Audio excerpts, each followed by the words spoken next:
നമസ്കാരം, ഏവർക്കും post market റിപ്പോർട്ട്സുകളിലേക്ക് സ്വാഗതം. ഇന്ന് ഓഗസ്റ്റ് 25. അങ്ങനെ ഇന്ന് NSEയുടെ മന്ത്ലി എക്സ്പയറി ആയിരുന്നു.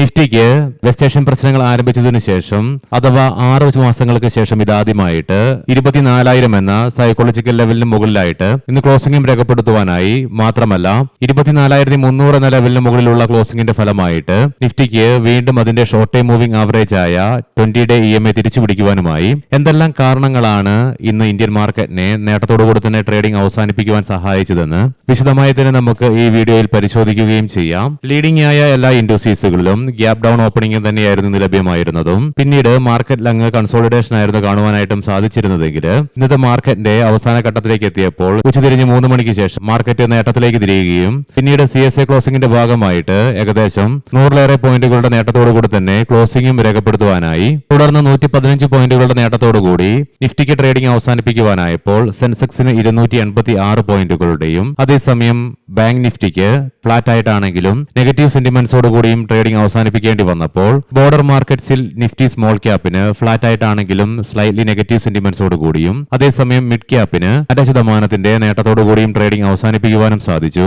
NSEയുടെ അഡ്വാൻസ് ഡിക്ലൈൻ റേഷ്യോയിലും 1414 സ്റ്റോക്കുകൾക്ക് നേട്ടത്തോടുകൂടിയും അതേസമയം 1679 സ്റ്റോക്കുകൾക്ക് നഷ്ടത്തോടുകൂടിയും ട്രേഡിംഗ് അവസാനിപ്പിക്കേണ്ടതായിട്ടും വന്നു. Adani Enterprises, Max Health Care, Apollo Hospital, InterGlobe Aviation, Adani Ports തുടങ്ങിയ സ്റ്റോക്കുകൾക്ക് ഇന്ന് നിഫ്റ്റി 50-ലെ ടോപ്പ് ഗെയിനേഴ്സ് ആയിട്ട് മാറുവാനായപ്പോൾ HDFC life, Cipla, ONGC, Coal India, Hindalco തുടങ്ങിയ സ്റ്റോക്കുകൾക്ക് നിഫ്റ്റി 50-ലെ ടോപ്പ് ലൂസേഴ്സ് ആയിട്ട് മാറേണ്ടതായിട്ടും വന്നു.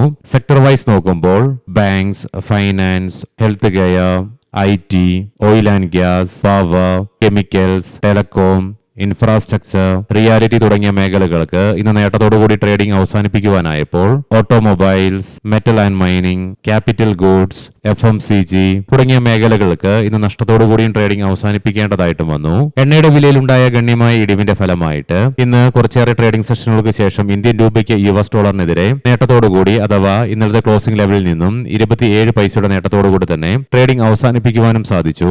ഓഫർ ഫോർ സെയിൽ പ്രഖ്യാപിച്ചതിനെ തുടർന്ന് ഇന്ന് ഹിന്ദുസ്ഥാൻ കോപ്പറിന്റെ സ്റ്റോക്ക് പ്രൈസിൽ 8% ഇടിവ് ഇൻട്രാഡേ ബേസിസിൽ അനുഭവപ്പെട്ടപ്പോൾ SBI ഫണ്ടിങ്ങിന്റെ പ്രോഗ്രസുമായി ബന്ധപ്പെട്ടുള്ള റിപ്പോർട്ട്സുകൾ വന്നതിനെ തുടർന്ന് വോഡഫോൺ ഐഡിയയുടെ സ്റ്റോക്ക് പ്രൈസിൽ ഇന്ന് 8% ഉയർച്ചയും അനുഭവപ്പെട്ടു. ഇനി നമുക്ക് ഇന്ന് നമ്മുടെ മാർക്കറ്റിനെ നേട്ടത്തോടുകൂടി തന്നെ ട്രേഡിംഗ് അവസാനിപ്പിക്കുവാൻ ഇടയാക്കിയ ഘടകങ്ങൾ എന്തൊക്കെയാണെന്ന് വിശദമായി തന്നെ പരിശോധിക്കാം.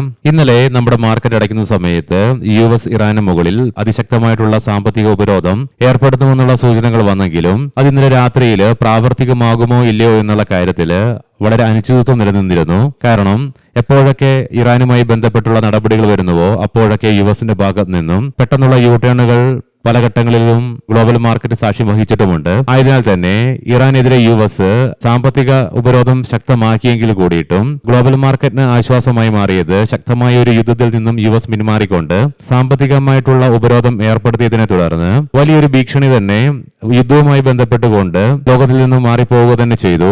ഇതിന്റെ ഒരു പ്രതിഫലനവും ഇതിനെ തുടർന്ന് ഇന്ന് ഗ്ലോബൽ ക്യൂസ് വളരെ ശക്തമായി മാറുക തന്നെ ചെയ്തു. കാരണം ഇന്നലെ US മാർക്കറ്റുകൾക്ക് നഷ്ടത്തോടുകൂടി തന്നെയാണ് ട്രേഡിംഗ് അവസാനിപ്പിക്കേണ്ടത് വന്നതെങ്കിൽ ഇന്ന് രാവിലെ ഫ്ലാറ്റ് ആയിട്ട് ട്രേഡിംഗ് നടത്തിക്കൊണ്ടിരുന്ന യുഎസിലെ ഡോ ജോൺസ് ഫ്യൂച്ചർ നിലവിൽ 0.5% അഥവാ 258 പോയിന്റുകളുടെ നേട്ടത്തോടു കൂടിയിട്ടാണ് ട്രേഡിംഗ് നടത്തിക്കൊണ്ടിരിക്കുന്നതും 3 യൂറോപ്യൻ മാർക്കറ്റ്സും ശക്തമായ നേട്ടത്തോടുകൂടി തന്നെയാണ് ട്രേഡിംഗ് നടത്തിക്കൊണ്ടിരിക്കുന്നതും.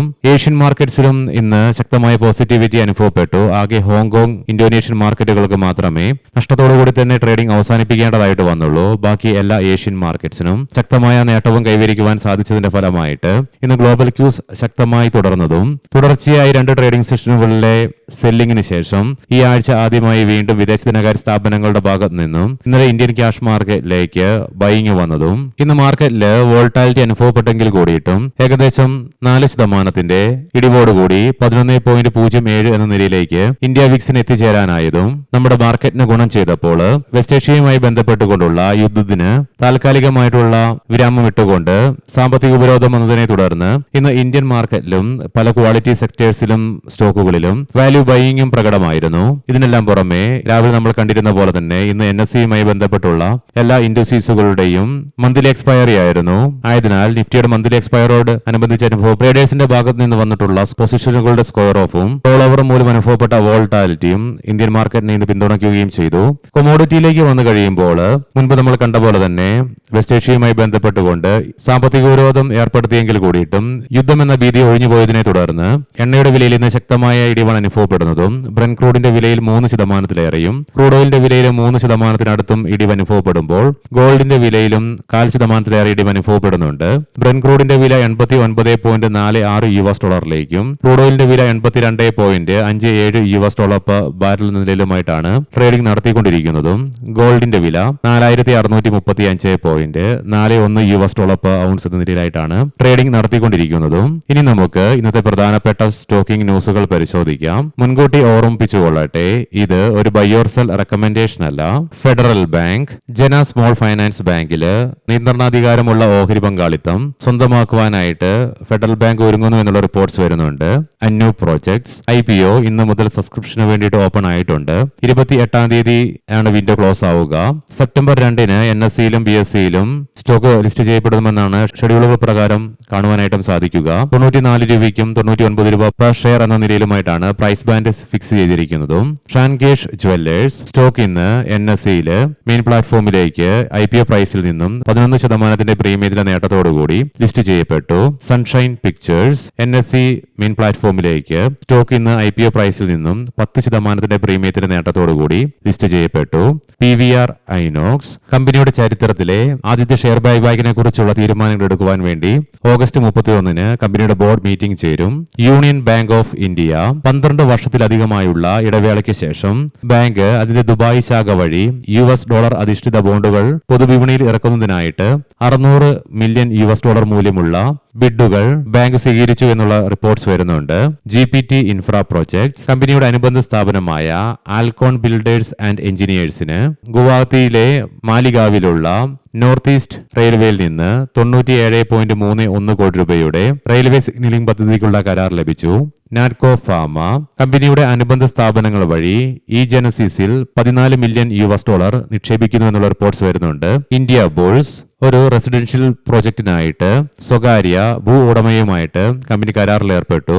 ഗുരുഗ്രാമിലെ ദ്വാരക എക്സ്പ്രസ് വേയിൽ ഏകദേശം 10.84 ഏക്കർ സ്ഥലത്താണ് പദ്ധതി നടപ്പിലാക്കുന്നത്. പദ്ധതിയുടെ മൊത്തം വികസന മൂല്യം ഏകദേശം 3700 കോടി രൂപയായിട്ടാണ് കണക്കാക്കപ്പെടുന്നതും. കോദാരി ഇൻഡസ്ട്രിയൽ കോർപ്പറേഷൻ സ്കൂൾ കുട്ടികൾക്കായിട്ടുള്ള പെരുന്തലൈവർ കാമരാജൻ പ്രഭാത ഭക്ഷണ പദ്ധതി പ്രകാരമുള്ള ഭക്ഷണ സേവനങ്ങൾ നൽകുന്നതിനായിട്ട് തമിഴ്നാട്ടിലെ 6 മുനിസിപ്പൽ കോർപ്പറേഷനുകളിൽ നിന്നായിട്ട് 3 വർഷത്തേക്കുള്ള 12.2 കോടി രൂപയുടെ കരാർ കമ്പനിക്ക് ലഭിച്ചു. ജ്യോതി ലാബ്സ് ഏപ്രിൽ 2026 മുതൽ ജൂൺ 2027 വരെയുള്ള കാലയളവുമായി ബന്ധപ്പെട്ടുകൊണ്ട് ഡ്യൂട്ടിയും പെനാൽറ്റിയും ഉൾപ്പെടെ 9.69 കോടി രൂപയുടെ എക്സൈസ് ഓർഡർ കമ്പനിക്ക് ലഭിച്ചു.